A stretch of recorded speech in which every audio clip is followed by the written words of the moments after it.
Assalamualaikum warahmatullahi wabarakatuh. Perkenalkan, nama saya Muhammad Feris Raikadinianto dengan NIM 2282120150, berasal dari jurusan Ekonomi Syariah semester 2 kelasnya D. Saya di sini akan mengirim tugas dari tes lisan kitab kuning atau kitab takrib yang biasa dikenal.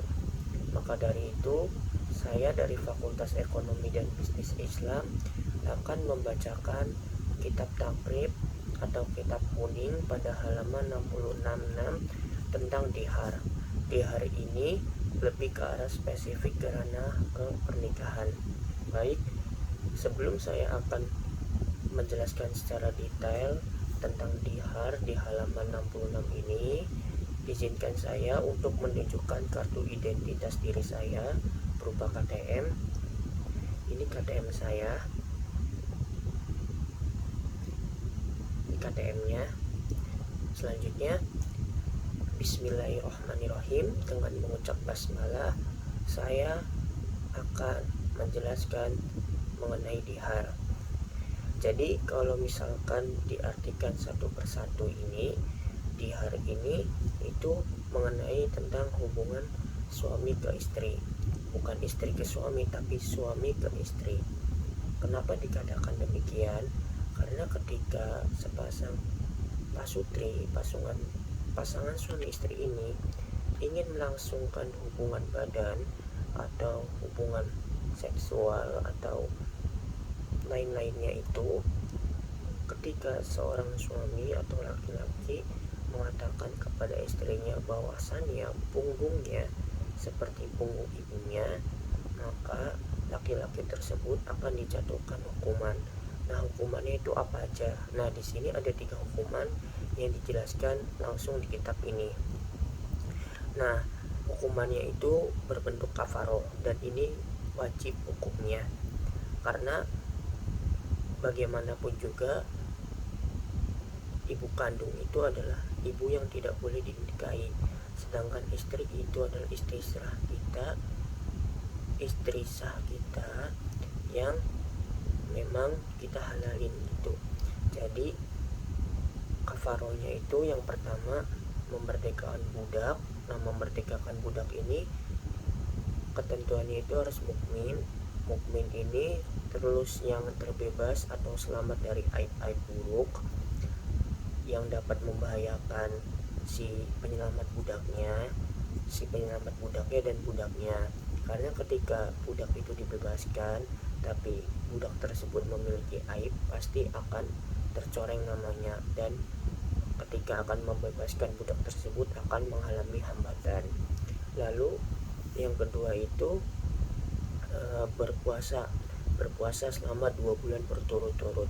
Ini berpuasa selama 2 bulan berturut-turut ini bukan berarti hari ini puasa besok enggak. Jadi harus benar-benar full selama 2 bulan penuh.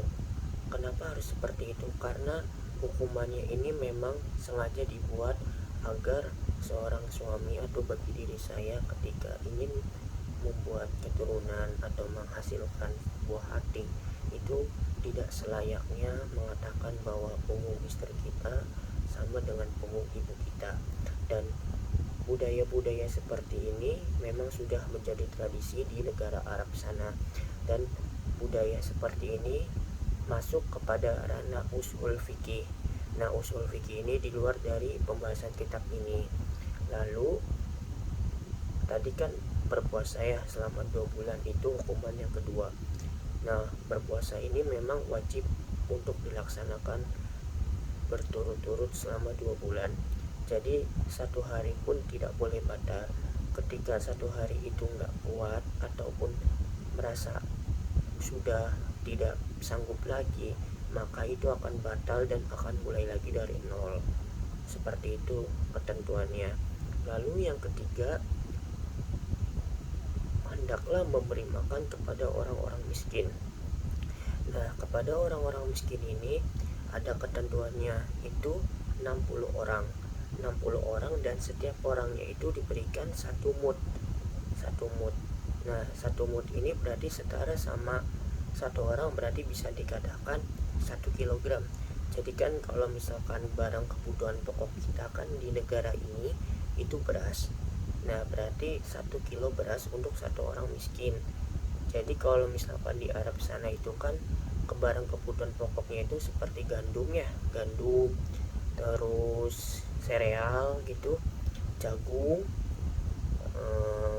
masih banyak lagi ya makanan-makanan kebutuhan pokok dari negara-negara Islam di sana. Nah, kalau di negara kita itu kan berarti beras. Nah, kalau misalkan dihitung itu 60 orang miskin, satu berasnya itu kan kalau dipukul rata itu 1 karung 25 kilo kebanyakan. Berarti itu kita harus menyediakan 2 karung beras plus 10 kilonya itu. Jadi ketika si seorang suami atau seorang laki-laki tidak melaksanakan ketentuan itu, maka seorang suami itu tidak boleh menjimaknya. Berarti dalam arti tidak boleh menggauli si istrinya itu, walaupun istrinya itu tidak dalam keadaan haid. Itu tidak boleh dijimak dulu, tidak boleh digaulin sebelum si suaminya itu harus membayar dari kafarahnya tersebut. Nah, itu hukuman-hukumannya. Bagi saya memang ketika menjalani sebuah hubungan pernikahan ini, kita tidak boleh semena-mena mengatakan sembarangan itu, karena bagaimanapun juga pasangan kita itu seperti cerminan diri kita sendiri.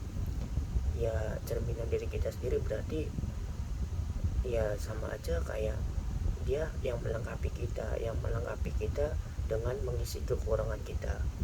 Itu saja yang dapat saya sampaikan. Wabillahi taufik wal hidayah. Wassalamualaikum warahmatullahi wabarakatuh.